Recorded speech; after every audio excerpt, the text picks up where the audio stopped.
Em 2019, o Brasil parou para cantar uma música que, tecnicamente, não tinha nada de especial. Não havia produção refinada, não havia estúdio caro, não havia campanha de marketing. Havia apenas um homem simples, um celular na mão e uma caneta. O nome dele é Manuel Gomes. A história que começou como um conto improvável de superação rapidamente se transformou em um retrato cruel da fama instantânea. Antes de virar meme nacional, Manuel era apenas mais um brasileiro tentando sobreviver. Nascido nas Balsas, no interior do Maranhão, ele levava uma vida comum. Trabalhou durante anos como vigilante.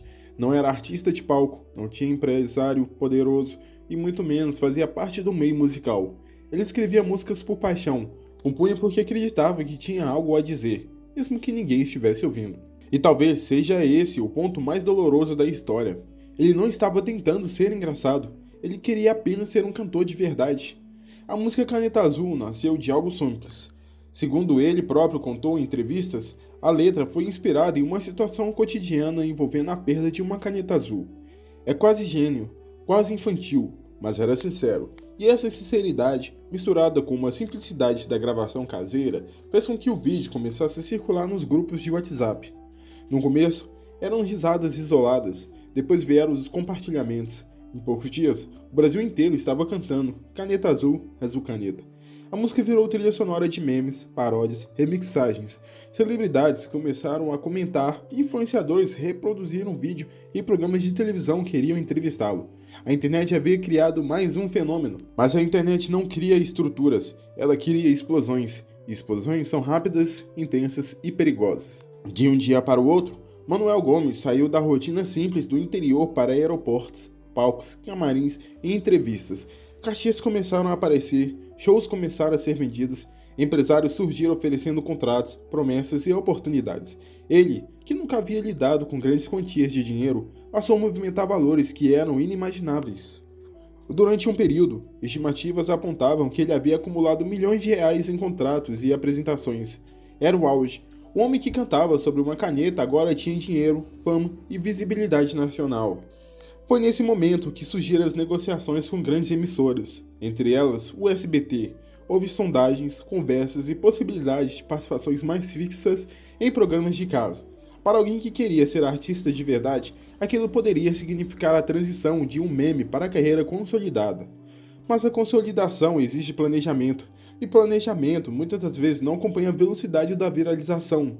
As negociações não evoluíram para o contrato estruturado e duradouro. Ele continuou fazendo participações pontuais, mas sem uma base sólida que sustentasse o pós-meme. A fama continuava intensa, mas o tempo do público da internet é curto. O que hoje é fenômeno, amanhã é substituído por outro viral. Enquanto isso, nos bastidores, a gestão financeira começava a se tornar uma questão central. Relatos divulgados por portais de entretenimento indicavam que Manuel teria enfrentado problemas graves com administrações de seus recursos. Há menções de desentendimentos com empresários e possíveis prejuízos milionários, valores que, segundo notícias, poderiam chegar a cifras muito altas, comprometendo grande parte do patrimônio acumulado no auge da fama. Quando um artista tradicional enfrenta uma crise financeira, geralmente há estrutura, assessoria jurídica, reservas e contratos a longo prazo. No caso do Manuel, tudo foi construído rápido demais, e o que é construído rápido, muitas vezes, não tem fundação. Nos últimos tempos, começaram a circular notícias de que ele estaria passando por dificuldades financeiras. Algumas reportagens afirmaram que ele teria perdido grande parte do dinheiro que ganhou. Outras disseram que ele estaria morando de favor em São Paulo, enquanto reorganizava sua vida. A assessoria do cantor nega que ele esteja falido. Afirma que a estadia na casa de um conhecido seria temporária, até a mudança de um imóvel alugado por ele mesmo. Oficialmente, não há confirmação de insolvência, mas o simples fato de essa narrativa ter ganhado força já mostra algo maior. A imagem pública mudou.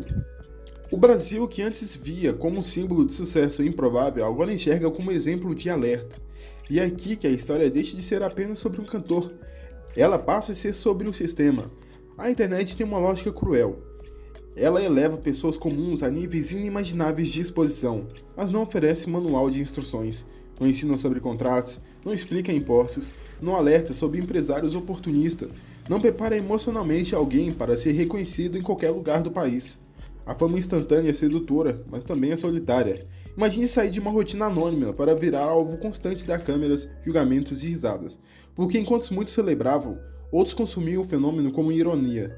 Parte do sucesso da Caneta Azul vinha do humor involuntário. Ele era amado, mas também era meme. E ser meme é perigoso, porque memes têm prazo de validade. Quando o público se cansa, ele simplesmente segue para o próximo viral, e o personagem que ficou para trás precisa lidar sozinho com as consequências. No caso do Manuel Gomes, o contraste é brutal. De cantor viral com milhões de visualizações para alvo de manchetes sobre dificuldades financeiras. De promessa de consolidação televisiva para negociações que não avançaram. De símbolo de superação para símbolo de advertência. Mas talvez a pergunta mais importante não seja o que ele fez de errado. Talvez a pergunta seja, ele teve tempo de aprender? Ele passou décadas sendo um homem comum. Em questões de semanas, foi jogado a um universo de contratos, cifras altas e decisões complexas. Quantas pessoas estariam preparadas para isso? O caso dele escancara algo muito maior que o Brasil contemporâneo. A cultura da viralização sem estrutura, a idolatria momentânea, a exploração da ingenuidade artística, a falta de educação financeira para quem nunca imaginou lidar com grandes valores. E existe o elemento humano que muitas vezes é ignorado. Por trás de meme havia um homem que sonhava ser cantor de verdade. Ele não queria apenas ser piada da semana, ele queria palco, queria reconhecimento artístico, queria carreira. E talvez o que torna essa história triste não seja apenas a questão financeira, é o fato que o sonho foi distorcido.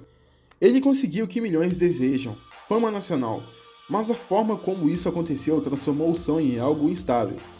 Em vez de consolidar uma identidade artística, ele ficou preso a uma música que tornou famoso. Tudo girava em torno do Caneta Azul. E quando uma carreira depende exclusivamente de um único viral, ela se torna frágil. Hoje, a trajetória de Manuel Gomes é frequentemente citada como exemplo de como a internet pode criar e descartar figuras públicas em velocidade recorde.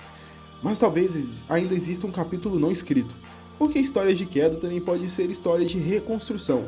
O problema é que reconstruir é muito mais difícil quando o mundo inteiro acompanhou a sua ascensão. A pressão é maior, as críticas são mais duras, a comparação com o auge é constante.